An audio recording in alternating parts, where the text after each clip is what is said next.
পানিহাটিতে রাজনৈতিক সংঘর্ষে উত্তেজনা চরমে, জয় বাংলা স্লোগান দেওয়ার মারধরের অভিযোগ। বিজেপির বিরুদ্ধে অভিযোগ উঠছে। তৃণমূলের দাবি, প্রচারের সময় এই হামলার ঘটনা ঘটে। ঘটনার প্রতিবাদে থানা ঘেরাও করে এবং বিক্ষোভ দেখায় তৃণমূল কর্মী সমর্থকরা। আমাদের প্রতিনিধি জয়ন্ত মজুমদার রয়েছেন আমাদের সঙ্গে টেলিফোন লাইনে।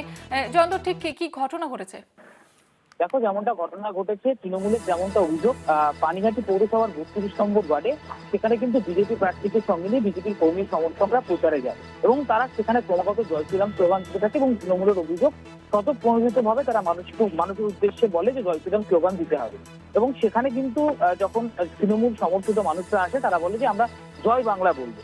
সেই জায়গা থেকে দাঁড়িয়ে তারা যখন বিজেপি কর্মী যারা ছিল, তারা কিন্তু সেই তৃণমূল কর্মীদের উপর চড়াও হয় এবং সব থেকে বড় বিষয়, যেখানে বৃদ্ধা মহিলা, সে কোনো দলই করে না বা রাজনৈতিক দলের সঙ্গে জড়িত নয়, সে জয় বাংলা কেন বলেছে, তার পরিপ্রেক্ষিতে কিন্তু সেই বৃদ্ধা মহিলা এবং যে প্রতিবন্ধী যুবক ছিল তৃণমূল কর্মী, তার উপরে কিন্তু চড়াও হয় বিজেপি কর্মী সমর্থকেরা।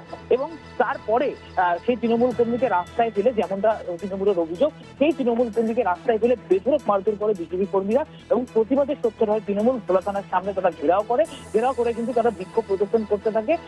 তারা বলে অবিলম্বে কিন্তু এই ধরনের যারা কার্যকারিতার সঙ্গে যুক্ত, তাদের কিন্তু শাস্তি চাই। এবং এই গোটা ঘটনার বিষয়ে পরিস্থিতি নিয়ন্ত্রণে আনে ভোলা থানার পুলিশ।